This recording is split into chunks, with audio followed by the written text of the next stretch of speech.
දරුවනේ පහුගිය ටිකේ මට YouTube වලට වීඩියෝ එකක් දාන්න හම්බුනේ නැහැ. මොකද පහුගිය ටිකේම ගොඩාක් කාර්ය බහුලයි. ඒකට හේතුව දන්නවා අපිට මාස 4ක් විතර පන්ති කරන්න බැරි වුණා කොරෝනා ප්‍රශ්නය නිසා. ඒ හින්දා අපිට 2020 තියරි ළමයින්ගේ රිවිෂන් ළමයින්ගේ විෂය නිර්දේශ අවසන් කරන්න සෑහෙන මාසයක් ගන්න වුණා. අපි මේ වෙනකොට ඒවා සියල්ල අවසන් කරලා තියෙන්නේ. මම අද බලාපොරොත්තු වෙනවා අපස උසස් පෙළ විභාගයේ රසායන විද්‍යා ප්‍රශ්න පත්‍රයේ දෙවෙනි ව්‍යුහගත ප්‍රශ්නය සම්බන්ධයෙන් සාකච්ඡා කරන්න. අද විශේෂයෙන්ම මම ගිය අවුරුද්දේ ඒ කියන්නේ 2019 A level විභාගයට ආපු දෙවෙනි ව්‍යුහගත ප්‍රශ්නය තමයි මම අද සාකච්ඡා කරන්න බලාපොරොත්තු වෙන්නේ. පුතේ ඔයා හොඳට බැලුවොත් අපේ ප්‍රශ්න පත්‍රයේදී අපි දැන් 2019 A level ප්‍රශ්න පත්‍රය ගත්තොත් බහුවර්ණ හතරක් විතර ඇවිල්ලා තිබුණා SPD වලින්. ඒ වගේම ව්‍යුහගත ප්‍රශ්නය දෙවෙනි ව්‍යුහගත ප්‍රශ්නය SPD වලින්. ඒ වගේම අනුමාපන ගැටලුවත් සමග රචනා ප්‍රශ්න එකමාරක් විතර තිබුණා SPD වලින්. ඒ කියන්නේ මේ SPD කියලා කියන්නේ අපිට තාමත්ම වැදගත් කොටසක් අපස උසස් පෙළ විභාගයේ සඳහා වැඩි ලකුණු ප්‍රමාණයකට යන්න හුඟක් වැදගත් වෙන කොටසක්. ඒ වගේම ඔයා දන්නවා අලුත් විෂය නිර්දේශයේ SPD වල කරුණු සමහර කරුණු එකතු වෙලා තියෙනවා. ඒ වගේම සමහර කරුණු ඉවත් වෙලා තියෙනවා. සාමාන්‍යයෙන් SPD පොඩි නෝට් එකක් තියෙන්නේ අලුත් විෂය නිර්දේශයේ ළමයින්ට. පුතේ ඔයා හොඳට බැලුවොත් 2011 සිට 2019 දක්වා දෙවෙනි ව්‍යුහගත ප්‍රශ්නය දිහා ඔයා බැලුවොත් ඒ ප්‍රශ්න 9ෙම තියෙන්නේ එකම ස්වරූපයක් තියෙන්නේ. ඒකේ තියෙනවා මූලද්‍රව්‍යයක් හඳුනා ගැනීමක් තියෙනවා. ඒ වගේම අවක්ෂේප ගැන අහනවා සමහර වෙලාවට. ලවණවල තාප වියෝජන ගැන අහනවා. ඒ වගේම ඇනයනවල කැටයනවල හඳුනා ගැනීම ගැන අහනවා. ඒ වගේ සරල කරුණු ටිකක් අහන්නේ. දැන් අපි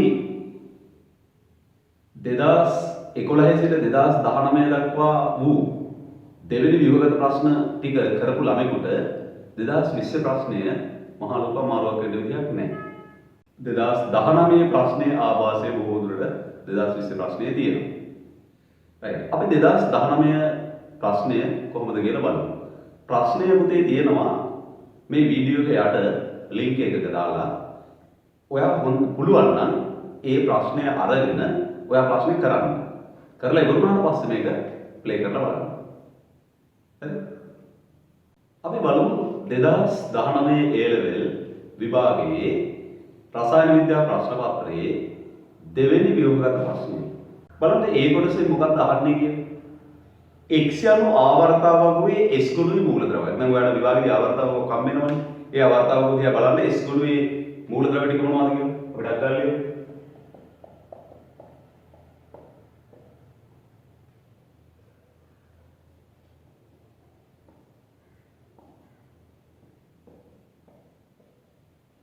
සාමාන්‍යව පැහැදිලිවම දන්නවනේ මේ දෙක ගැන අපි කතා කරන්නේ නැහැ කියන්නේ. right. අපි බලමු. ඊට පස්සේ මේ x වෙන්නේ එතකොට මොකද්ද? මේ x වෙන්නේ මේ එකක්. එතකොට මේ x හොයාගන්න තොරතුරු දෙනවා. බලමු අපි තොරතුරු මොනවද කියන්නේ. පළවෙනි, දෙවෙනි, තුන්වෙනි අයනීකරණ ශක්තිය දෙනවා.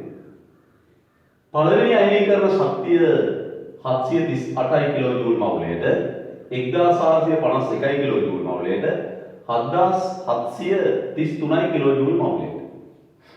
මේ අගයන්දයක් හොඳට බලමු කෙනෙකුට පේනවා පළවෙනි ඉලෙක්ට්‍රෝනය අයින් කරන්න පොඩි ශක්තියක්. දෙවෙනි ඉලෙක්ට්‍රෝනය අයින් කරන්න ඊට වඩා ටිකක් වැඩි ශක්තියක්.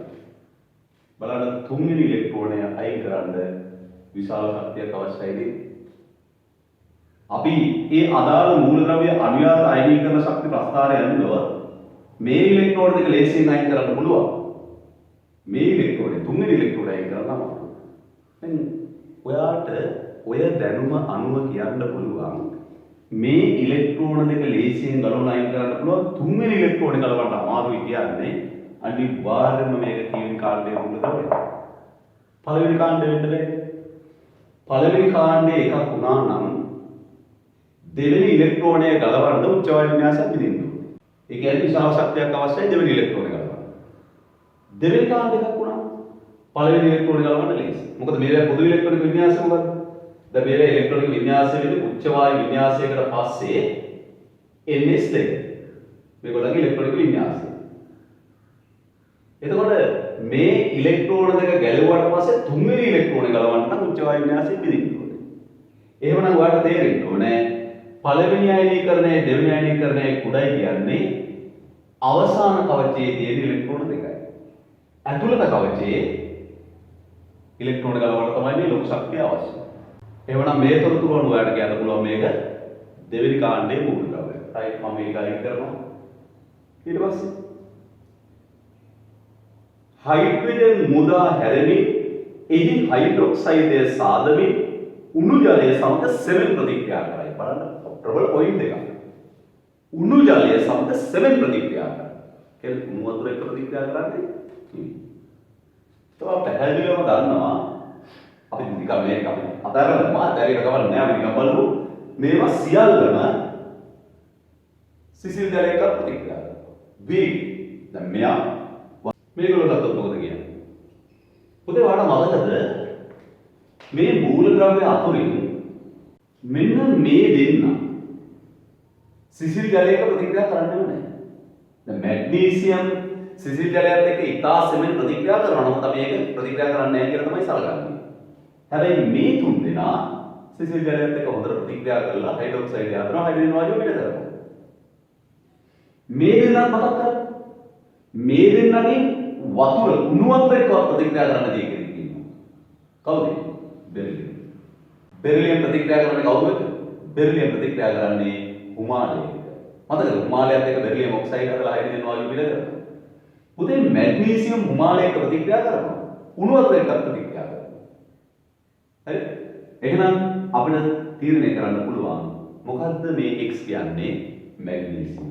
ඕක තහවුරු කරගන්න තවත් පොයින්ට් දීලා තියෙනවා. බලන්න උණු ජලය සමග සෙමෙන් ප්‍රතික්‍රියා කරලා හයිඩ්‍රොක්සයිඩය සාදයි ඒක වාෂ්මිකයි තනු කම්ම සමග හයිඩ්‍රජන් පිට කරනවා දීප්තිමත් සුදු ආලෝකය සමග වාතය දහනය මතකද පහන් සෙල් පරීක්ෂාවේදී මේ දෙන්න වර්ණ දෙන්නේ නැහැ මෙයා මැග්නීසියම් පටියක් අරගෙන ඔයා වාතය දහනය කරුවොත් එහෙම ඔයාට දීප්තිමත් සුදු පාට ආලෝකයක් දකින්න පුළුවන් ඒ හැරෙනකොට වර්ණයක් දකින්න හම්බ වෙන්නේ නැහැ දැන් බලන්න මෙතන තවත් පොයින්ට් දෙනවා. මොනවද? ජලයේ කඨිනත්වයට x දායක වෙනවා. ජලයේ කඨිනත්වයට දායක වෙන දෙන්නේ කියනවා එකිනෙක කැල්සියම් අනිත් එක මැග්නීසියම්. කැල්සියම් අපි අයින් කරලා ඉවරයි. අපිට තවදුරටත් ආවර වෙනවා. මොකද්ද මේ මැග්නීසියම් කියන්නේ? ඔයා බලන්න පසුගිය විභාග ප්‍රශ්න අවුරුදු 9 2011 ඉඳන් 2019 දක්වා මේ විදිහට ප්‍රශ්න දෙනවා. අපිට අවශ්‍ය ප්‍රමාණයටත් වඩා තොරතුරු දෙනවා. මේ අදාළ මූලද්‍රව්‍ය හඳුනගන්න. right එහෙනම් x කියන්නේ මොකද්ද මැග්නීසියම් අපෙන් අහන පළවෙනි ප්‍රශ්නය තමයි x හඳුනා ගන්න උත්තරය Mg දැන් සමහරව මෙතන Mg කියලා ලියලා තව වරණක් තුන මැග්නීසියම් කියලා ලියනවා ඒතර කාලනාස්ති කරන්න ඕනේ x කියන්නේ මැග්නීසියම් ඊට පස්සේ යනවා භූමි අවස්ථාවේදී ඉලෙක්ට්‍රෝනික වින්‍යාසය කියන්නේ මැග්නීසියම් කියන්නේ කීවෙනි මූලද්‍රව්‍යද 12 වෙනි මූලද්‍රව්‍යය පරමාණු ක්‍රමාංකය 12යි කියන්නේ प्रोटोन 12 इलेक्ट्रॉन 12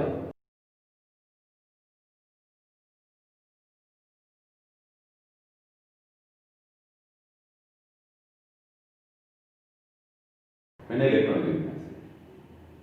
ඊට පස්සේ ආනවා x වාතයේ දහනය වූ විට ලැබෙන සංයෝග දෙක. පුතේ මතකද දෙවෙනි කාණ්ඩයේ අපි මැග්නීසියම් ගත්තොත් දැන් පොදුවේ ගත්තොත් දෙවෙනි කාණ්ඩයේ ලෝහ වාතයේ දහනය කරපුවාම ඔක්සිජන් එක්ක ප්‍රතික්‍රියා කරනවා නයිට්‍රජන් එක්ක ප්‍රතික්‍රියා කරනවා. අපි මැග්නීසියම් ගත්තොත් මැග්නීසියම් වාතයේ දහනය කරපුවාම ඔක්සිජන් එක්ක ප්‍රතික්‍රියා කරලා ඔක්සයිඩය හදනවා නයිට්‍රජන් එක්ක ප්‍රතික්‍රියා කරලා නයිට්‍රයිඩය හදනවා. එහෙනම් මොනවද ලැබෙන සංයෝග දෙක?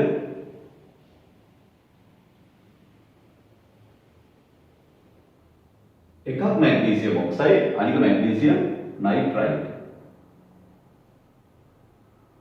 බලන්න මේ උත්තරේ ලියුවාම සම්පූර්ණ ලකුණු ටික ඔයාලට හම්බ වෙනවා. right? මොකක්ද අහන්නේ ඊළඟට?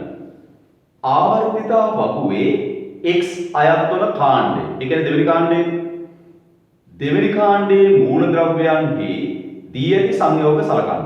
මොනවද දීලා තියෙන සංයෝග? සල්ෆේට දෙනවා, හයිඩ්‍රොක්සයිඩ් දෙනවා, කාබනේට දෙනවා. කාණ්ඩයේ පහළට යෑමේදී දක්වා ඇති ගුණය වැඩි වේද අඩු වේද යන කොටවල සඳහන් කරන්න. අහන්නේ වැඩි වෙනවද අඩු වෙනවද? එතනින් අපුත් අවශ්‍ය නැහැ. වැඩි වෙනවා කියලා ලියනවා, අඩු වෙනවා කියලා ලියනවා. රයිට් අපි බලමු. සල්ෆේට් කියන්නේ beryllium sulphate, magnesium sulphate, calcium sulphate, strontium sulphate, barium sulphate. वाड़ा मदद में जल द्रावता मदद खांडे पहले යනකොට ජල ද්‍රාවතාව දෙහිමින් අඩු වෙනවා. පොතේ बेरियम सल्फेट කියලා කියන්නේ හොඳ අවක්ෂේපයක්. स्ट्रोंटियम हाइड्रोक्साइड කියන්නේ අවක්ෂේපයක් මද වශයෙන් දිය වෙනවා. හැබැයි කැල්සියම් සල්ෆේට් ඊට වැඩි දිය වෙනවා. ඒ තව අවශ්‍යයි. හැබැයි මෙයා ගැන අපිට විශේෂ නිර්දේශ සඳහන් නැහැ. මෙයා හොඳට වර්ධ දිය වෙනවා. ඒතකොට ඔයා කියනවා මොකද? කාණ්ඩේ පහළට යනකොට සල්ෆේට් වල ජල ද්‍රවතාව මොකද වෙන්නේ? අඩු වෙයි.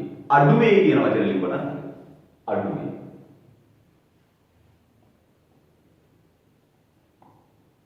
රයිට්. ඊළඟට මොකද්ද? हाइड्रोक्साइड වල ජලයේ ද්‍රාවකතාව. අපි हाइड्रोक्साइड එක මේකම ලියමු. बेरिलियम हाइड्रोक्साइड, मैग्नीशियम हाइड्रोक्साइड,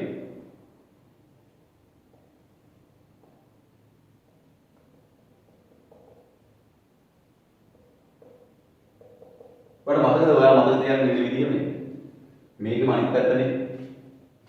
මේකම අනිත් පැත්ත. සල්ෆේට් වල ජල ද්‍රාවකතාව කාණ්ඩේ පහළට යනකොට අඩු වෙනවා. හැබැයි हाइड्रोक्साइड වල ජල ද්‍රාවකතාව කාණ්ඩේ පහළට යනකොට මොකද වෙන්නේ? වැඩි වෙනවා. बेरियम हाइड्रोक्साइड කියන්නේ පුතේ හොඳටම වතුර දිය වෙනවා. මෙයා යම් අවක්ෂේපයක්, මෙයා අවක්ෂේපයක්, මෙයා හොඳ අවක්ෂේපයක්. හරි. මෙයා ගැන කතා කරන්නේ සාමාන්‍යයෙන්. ඒතකොට බලන්න මෙයා හොඳම අවක්ෂේපයක්. එයාට වැඩි ටිකක් මෙයා වතුර දිය වෙනවා හොඳට. මෙයා හොඳට සාමාන්‍යයෙන් මෙයාට සාපේක්ෂව මෙයා හොඳට වතුර දිය වෙනවා. මෙයාගේ ජල ද්‍රාවකතාව මෙයාට වඩා වැඩි. මෙයා හොඳටම වතුර දිය වෙනවා. එහෙනම් කාණ්ඩේ පහළට යනකොට දෙවෙනි කාණ්ඩයේ हाइड्रोक्साइड වල ජල ද්‍රාවකතාව මොකද වෙන්නේ? වැඩි වෙනවා. වැඩි වෙයි. එච්චරයි. ඊට පස්සේ යනවා ලෝහ කාබනේට වල තාප ස්ථායීතාව. අපි ලියමු කාබනේට.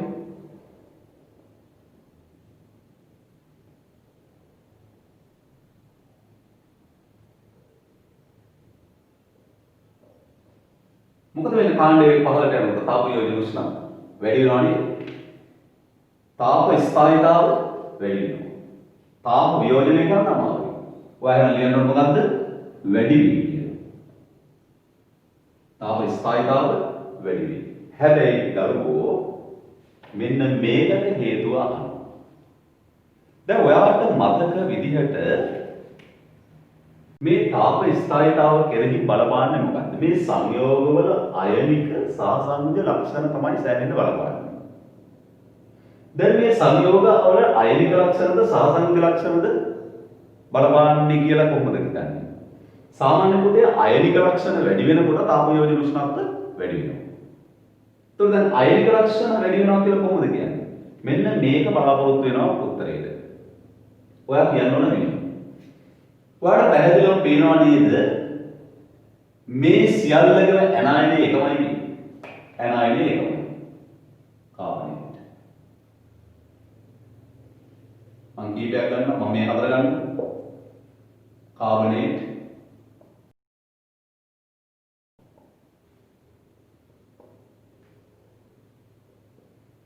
කැටයනේ ආරෝපණය එකමයි නේ. දන්න දෙන්නේ. Magnesium 2+, calcium 2+, strontium 2+, barium 2+. ආරෝපණය එකමයි.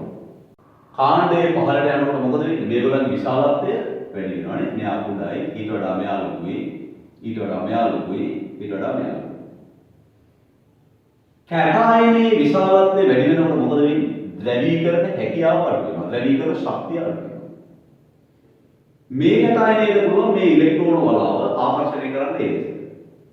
මෙයාට එච්චර හැකියාවක් නැහැ. ඇයි මෙයාට හැකියාවක් නැත්තේ? අරේ පොඩක් වැඩි. මෙයාගේ හැකියාව තවත් අඩු වෙනවා. මෙයාගේ හැකියාව හොඳටම අඩු වෙනවා. මොකද මෙයාට වඩා මෙයා විශාලයි. එයාට වඩා මෙයා විශාලයි. එයාට වඩා මෙයා විශාලයි. මෙයාගේ විශාලත්වය වැඩි නිසා මෙයාට බෑ අර ඉලෙක්ට්‍රෝන වල හොඳින් මෙහාට ආකර්ෂණය කරන්න. එතකොට බලන්න මෙතන ද්‍රවීකරණය වැඩි, මෙතන ද්‍රවීකරණය අඩුයි. ද්‍රවීකරණය අඩුයි කියන්නේ අයනික ලක්ෂණ වැඩි, අයනික ලක්ෂණ වැඩි වෙනකොට තාප යොජන ස්කන්ධ වැඩි. මොනවද පොයින්ට් එක? මෙන්න මේක තියෙන්න ඕනේ. මෙන්න මේ පොයින්ට් එක ලියන්න. ඇනායනය ඒකවගේ. ඇනායනය ඒකවගේ. ආරෝපණ විශාලත්වය කැටායනයේ ආරෝපණය එකම වේ. කාණ්ඩයේ පහළට යන විට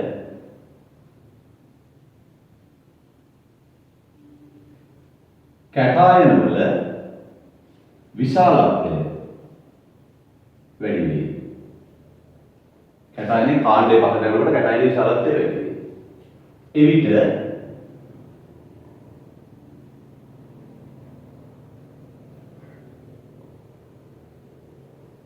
ද්‍රවීකරණ ශක්තිය අඩු වෙනවා. ද්‍රවීකරණ ශක්තිය අඩු වෙනවා. ඒ නිසා අයනික ලක්ෂණ කාණ්ඩයේ පහළට වැඩි වේ. ඒ නිසා තාප වියෝජන උෂ්ණත්ව වැඩි වේ. මෙන්න මේ විදිහට උත්තරේ ලියන්න ඕනේ. හරි. ඒක කොටස ඉවරයි. ඊළඟට අහනවා ඔයාගේ H2O2 N2 සමග X ට බොහෝ දුරට ප්‍රතික්‍රියා කරන නමුත් X අඩංගු කාණ්ඩයට අය නොවන ආවර්තකයේ ස්කුරු මූලධර්මය. බලන්නකො දෙවෙනි කාණ්ඩයේ නයිට්‍රජන් එක්ක ප්‍රතික්‍රියා කරනවා නේද? වාතයේ දහනය කරද්දී දෙවෙනි කාණ්ඩයේ ලෝහ නයිට්‍රජන් එක්ක ප්‍රතික්‍රියා කරනවා. හරිනේ? නයිට්‍රජන් එක්ක ප්‍රතික්‍රියා කරන නයිට්‍රයිඩ් එකක්. හැබැයි දැන් මේ කියන්නේ දෙවෙනි කාණ්ඩ වෙන්න බෑ. එහෙනම් ඉතින් S ගුරුවේ කාණ්ඩ දෙකනේ තියෙන්නේ. පළවෙනි කාණ්ඩ එකක් වෙන්න බෑ. පළවෙනි කාණ්ඩේ කවුද රත් කරපුවම නයිට්‍රජන් එක්ක ප්‍රතික්‍රියා කරන්නේ?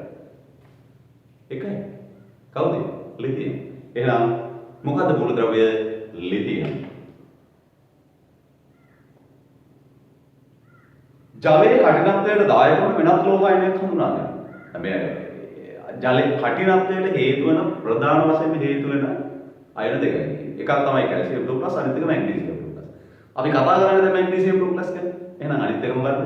කැල්සියම් 2+.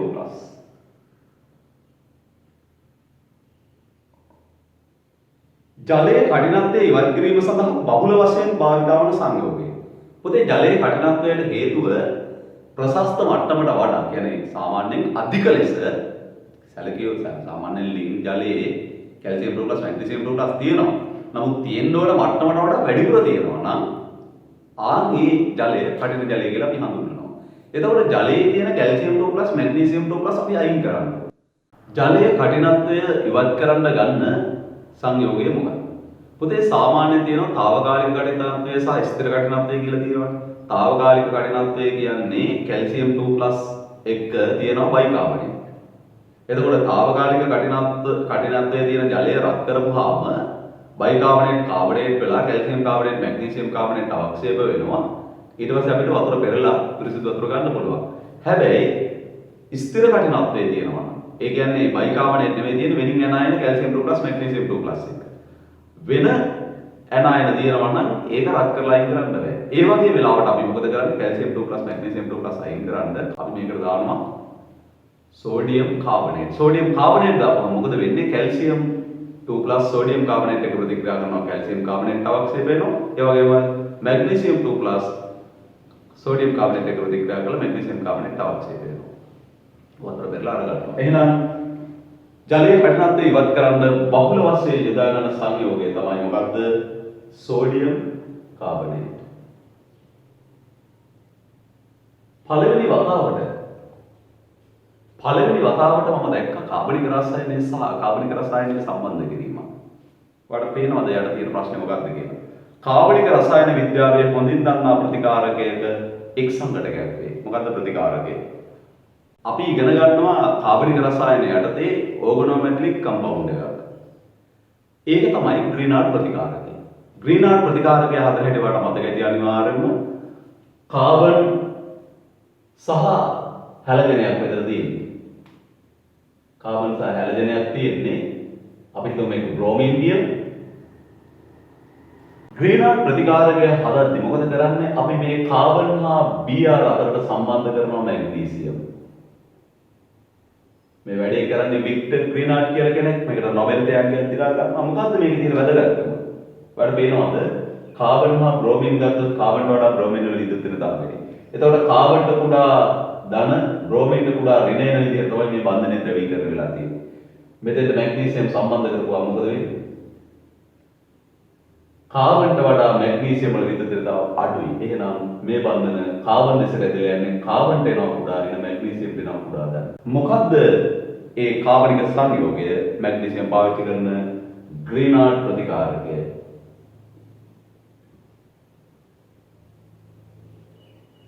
එහෙනම් අපි උත්තර වෙන්න ඕනේ මෙන්න මේ හතර.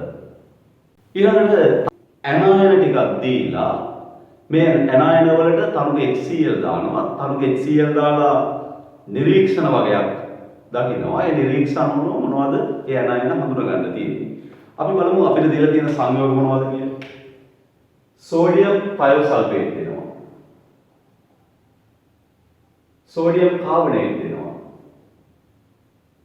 पोटेशियम नाइट्राइट देනවා KBr දෙනවා සෝඩියම් සල්ෆයිඩ් දෙනවා හරි අපි මේ ප්‍රශ්නෙට උත්තරය දෙන්න කලින් අපිට පුළුවනි HCl එක්ක ප්‍රතික්‍රියා කරපුවාම මෙතනදී ලැබෙන ඵල මොනවද කියලා බලන්න.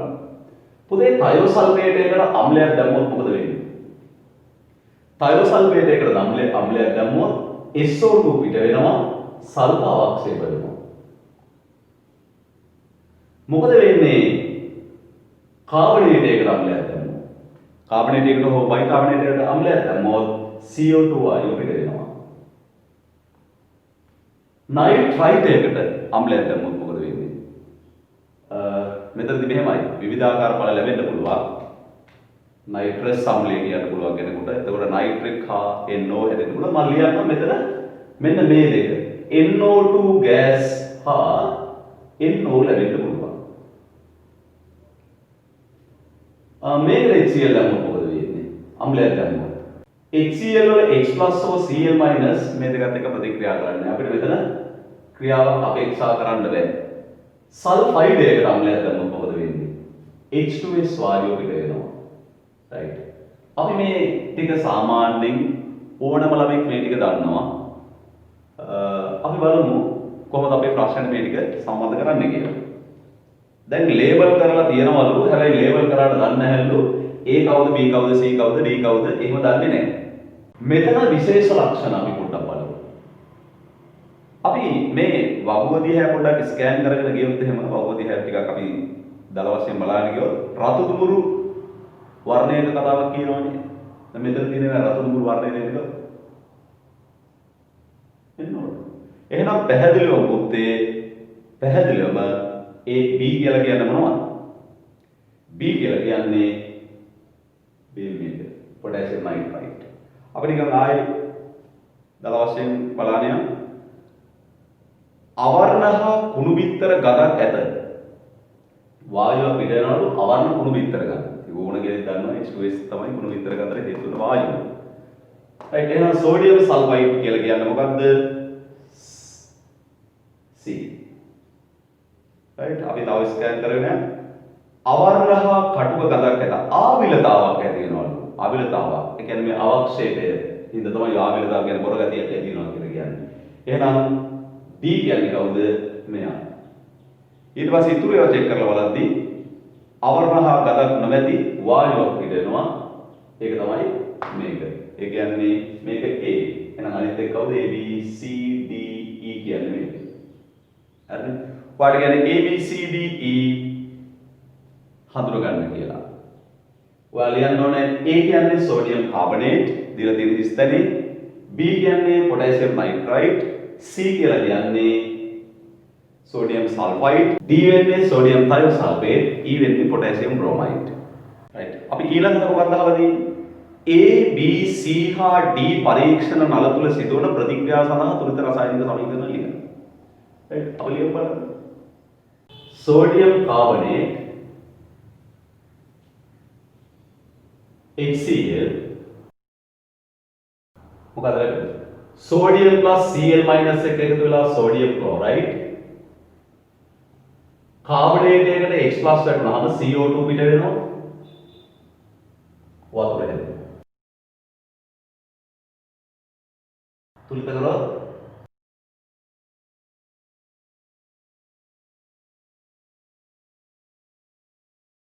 තුලිතයි ඔක්සිජන් 2යි 3යි තුලිතයි.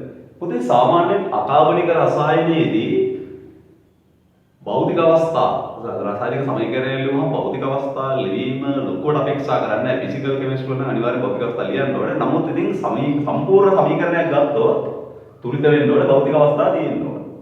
ඒ මාර්ගයේ ස්කීම් එකේ මොකක් අපේක්ෂා කරුවද නැද්ද කියන එක ඔයාලා දාලා ඔයා සම්පූර්ණ උත්තරේ ලියන්න භෞතික අවස්ථා ලියන්න. තුලිත නම් අනිවාර්යයෙන් තුලිත කරන්න ඕනේ. right. ඔන්න A.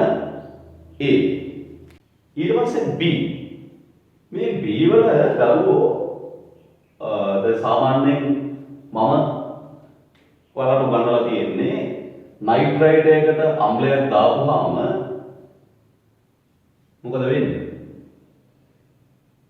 KCl ජලය NO2 gas ධන NO gas තව එක ඵලය වතුර. හැබැයි මෙතනදී මෙහෙමයි. මෙතනදී ලැබෙන්න පුළුවන් මෙන්න මෙහෙම. මෙන්න මේ ඵලය ලැබෙන්න පුළුවන්. HNO2 ලැබෙන්න පුළුවන්. මොකද H+ සහ NO2 මයිනස් ප්‍රතික්‍රියා කළා HNO2. හැබැයි මේ HNO2 ස්ථායි එකක් නෙමෙයි. මෙයා වියෝජනයට ලක් වෙනවා. මෙයා නයිට්‍රික් බවට පත් වෙනවා. ඒ වගේ දේවල් වෙනවා. ඒ වගේම කෙනෙකුට ඕන ලියන්න පුළුවන් නයිට්‍රික් හැදෙනවා NO හැදෙනවා. කොහොමම ලියන්න පුළුවන්. සාමාන්‍යයෙන් අපි මේ ප්‍රතික්‍රියාව තමයි ඉතින් සාමාන්‍යයෙන් අපි ලියන්නේ. මේක පිළිගන්න පුළුවන්. right මේක තුලිත කරමු අපි. දැන් මේ වගේ එකක් කෙටියෙන් තුලිත කරන්න කොහොමද? දැන් මෙතන නයිට්‍රජන් වල ඔක්සිකරණ අවස්ථාව කීයද කියලා බලන්න. ධන 3නේ. ධන 3 නයිට්‍රජන් තියෙන්නේ නේද? මෙතන කීයද? ධන 4. මෙතන කීයද? ධන 2. මෙතන ධන 3 තියෙන නයිට්‍රජන් ඔක්සිකරණයක් වෙලා ඔක්සිකරණයක් වෙලා නේ ද්විධාකරණයකට ලක් වෙලා. එහෙනම් ඉතින් අපිට හිතන්න පුළුවන් මේ දෙන්නෙකුගේ එක්කෙනෙක් අනිත් එක්කෙනාට ඉලෙක්ට්‍රෝන දෙනවා. දීලා NO හදනවා එක්කෙනෙක් ඉලෙක්ට්‍රෝන දුන්න නිසා NO2 හදනවා. එහෙනම් තුලිතද බලන්න 2 ඔක්සිජන් දෙවරක් එක 4යි. ඔව්. නයිට්‍රජන් 2යි. හයිඩ්‍රජන් 2යි. ක්ලෝරින් 2යි. හරි තුලිතයිනේ. තුලිත සමීකරණ ලියන්න ඕනේ අනිවාර්යයෙන්. right. ඊළඟ C. C කියන්නේ මොකක්ද? Sulphide, sodium sulphide. පුතේ සල්ෆයිඩ් එකකට අම්ලයක් දාපුවාම හරිම ලේසි මේක. මොකද වෙන්නේ? H2 H+ දෙකක් ඇදලා අරගෙන H2S හදනවා. වායුව. ඉතුරු වෙන්නේ මොනවද? සෝඩියම් + 2යි Cl - 2යි සෝඩියම් ක්ලෝරයිඩ් හදනවා. ඊළඟට D. තයෝසල්ෆේට්. සෝඩියම් තයෝසල්ෆේට්. තයෝසල්ෆේට් එකට අම්ලයක් දාපුවම පුතේ ඔයාලට මම කලින් කිව්වා සල්ව අවක්ෂේප වෙනවා SO2 පිට වෙනවා. අනිත් ඵලය වෙන්නේ මොකද්ද? සෝඩියම් ක්ලෝරයිඩ් ජලීය සහ ජලය. බලන්න මෙතන සල්ව තියෙන්නේ කීයද? තයෝසල්ෆේට් වල ව්‍යුහය මතක කරගන්න. කොහොමද තයෝසල්ෆේට් වල ව්‍යුහය මතක තියාගන්නේ? සල්ෆියුරික් වලින් ලැබෙන සල්ෆේට් බලන්නකො. සල්ෆේට් දිහා අවධානය කරන්න. මේකනේ සල්ෆේට් නේද? මේක ඔක්සිජන් එකක් වගේ සල්ෆ දාන්න වෙන්න. තයෝසල්ෆේට් කොහොමද මතක තියාගන්න ලේසි. දැන් බලන්න මේ සල්ෆර් ඔක්සිකරණය කීයද? බිඳුවයි. දැන් බිඳුව. මේ සල්ෆර් ඔක්සිකරණය කීයද? ධන 4යි. එතකොට මෙතන සල්ෆ එක සල්ෆ එකක් බිඳුවේ තියෙනවා අනිත් එක ධන 4 තියෙනවා. එතකොට බලන්න මෙතන සල්ෆ වල කීයද? බිඳුවයි. මෙතන සල්ෆ වල කීයද? ධන 4යි. එහෙනම් මෙතනදී අපිට බැලුවට ඔක්සිකරණයක් ඔක්සිහරණයක් සිද්ධ වෙන්නේ නැහැ. මේ සල්ප දෙකෙන් එකක් S හදනවා අනික SO2 හදනවා. ඒතර තුලිත කරන්න අපිට මෙතෙන්ට දෙක දාමු මෙතෙන්ට දෙකක් දාමු. ඒතර තුලිත බලන්න ඔක්සිජන් 3යි. ඔක්සිජන් 3යි හයිඩ්‍රජන් 2යි. ඔව් ක්ලෝරින් 2යි. හරි. තුලිතයිනේ. ඒ මේ විදිහට සමීකරණ. මේ සමීකරණ ලියන එක මහා බරක් කරගන්න එපා. සාමාන්‍යයෙන් අපිට සිලබස් එකේ තියෙන බොහොම සුළු ප්‍රමාණයක් තියෙන්නේ. ඊළඟට කියනවා A C D මුක්ත වන එක් එක් වායුව හඳුනා ගැනීම සඳහා එක් රසායනික පරීක්ෂාවකින් ලියන්න. නිරීක්ෂණද අවශ්‍යයි. A මෙතනදී පිටවන වායුව මොකක්ද? CO2 නේ. CO2 අඳුරගන්න මොකක්ද? ඔයා පොඩි කාලේ ඉඳන් CO2 අඳුරගන්න දන්නවද මොකක්ද? හුළු දිය. එහෙම නැත්නම් කැල්සියම් හයිඩ්‍රොක්සයිඩ් තුලින් CO2 යවනවා. යවුවා මොකද? කැල්සියම් කාබනේට් හැදෙනවා. කිරිබැහැදී වැඩිපුර CO2 යවුවා මොකද වෙන්නේ? අර කැල්සියම් කාබනේට් බයිකාබනේට් වෙලා අවක්ෂේපේ තියෙනවා. එහෙනම් මොකක්ද ඔයා ලියන්න ඕනේ? ඔයා ලියනවා මෙහෙම. හුළු දියර කිරිබැහැ ගන්නවා. වැඩිපුර CO2 යවුව විට කිරිබැහැ නැති වෙනවා. හරි. ඒ විදිහට ලියනවා. පොතේ C වලදී මෙතනදී පිටවන වායුව තමයි SO2. මේ SO2 අඳුරගන්න ක්‍රම ගොඩක් තියෙනවා. අපි දන්නවා මේ SO2 ට පුළුවන් ආම්ලික පොටෑසියම් පර්මැංගනේට් වල දම්පාඩ නැති කරන්න. ඒ වගේම මෙයාට පුළුවන් ආම්ලික පොටෑසියම් ඩයික්‍රෝමේට් වල තැඹිලි පාට කොළ පැහැයට වගේ හරවන්න. දැන් අපිට තව මොනවද අපි දන්නේ මේ SO2 සම්බන්ධයෙන්? හරි ලේසි උත්තරයක් ලියමු. ඔයාලා අහලා තියෙනවද තෙත වර්ණවත් මල් පෙති తాවකාලිකව විරංජනය කිරීමේ හැකියාව මේ SO2 ට තියෙනවා. අපි ලියමු SO2 විසින් තෙත වර්ණවත් මල් පෙති විරංජනය කරයි. ඒක ප්‍රමාණවත්. හරි. ඔක තමයි අහන්නේ ඇත්තටම පුතේ මේ ප්‍රශ්න දැන් සාමාන්‍යයෙන් SPD පිළිබඳව දැනුමක් තියෙන ළමයෙකුට මේ ප්‍රශ්නෙට විනාඩි 15ක් යන්නේ නැහැ. මේ ප්‍රශ්නෙට විනාඩි 10ක් විතර වෙනකොට උත්තර ලියා ගන්න පුළුවන්. හැබැයි ඉතින් මේක වැඩ කරමු නැති කෙනෙකුට නම් ඉතින් මේක උත්තර ලියා ගන්න බැරි වෙයි. අර SPD ගුණ වලින් අහන ප්‍රශ්න සාපේක්ෂව මේ ඔළුව වෙහෙසීමකින් තොරව අපිට ලකුණු ගන්න පුළුවන්. දැන් ගණිත ගැටලුවක් හදන්න තිබුණොත් එහෙම ගණිත ගැටලුවක් හදන්න සුළු කිරීම වලට එහෙම කාලය යන්න පුළුවන්. මෙතන කිසිම සුළු කිරීමක් නැහැ. ලේසියෙන්ම ලකුණු ගන්න පුළුවන් ඒවනේ කියනවා. දැන් මගේ කෝණය අනුව බොහෝම සරල ප්‍රශ්නයක් තමයි මේ දෙවෙනි ව්‍යුහගත ප්‍රශ්නය. ඒ දෙවෙනි ව්‍යුහගත ප්‍රශ්නයට සාමාන්‍ය මූලවර්ගවල උත්තර ලියා ගන්න පුළුවන්. දැන් 2011 ඉඳන් 2019 දක්වා ආපු ප්‍රශ්න ටික තියෙනවානේ. ඔය ප්‍රශ්න 9 සාමාන්‍යයෙන් හොඳට කරපු ළමයින්ට මේ 2020 වෙන ප්‍රශ්නය මහා ලොකු ප්‍රශ්නයක් වෙන්නේ නැහැ. මහා අద్భుත භයානකාර අමුතු එකක් ඉන්නේ නැහැ. ඒ වගේම එකම ටයිප් එකක් තමයි එන්නේ. චූරි වෙනස්කම් තියෙන්න පුළුවන්. සාමාන්‍ය සැලකිය යුතු ලොකු වෙනසක් අපේක්ෂා කරන්න අමාරුයි අපිට. හරි. මම උත්සාහ කරන්නම් මේ විදිහට අනිකුත් කොටස ඩිස්කස් කරන්න සාකච්ඡා කරන්න. මෙතනදී වාගේ අදහස් තියෙනවා නම් මේ සාකච්ඡා කිරීම වලදී වාගේ අදහස් තියෙනවා නම් ඒ අදහස් කමෙන්ට් එකක් ඉදිරියට දාන්න අපිට පුළුවන් එක. එතකොට මේ වැඩසටහන තවත් හොඳට සාර්ථකත්වයට ගෙනියන්න. හරි පුතේ අපි ඊළඟ වැඩසටහනදී හම්බෙමු. අයිබෝන්.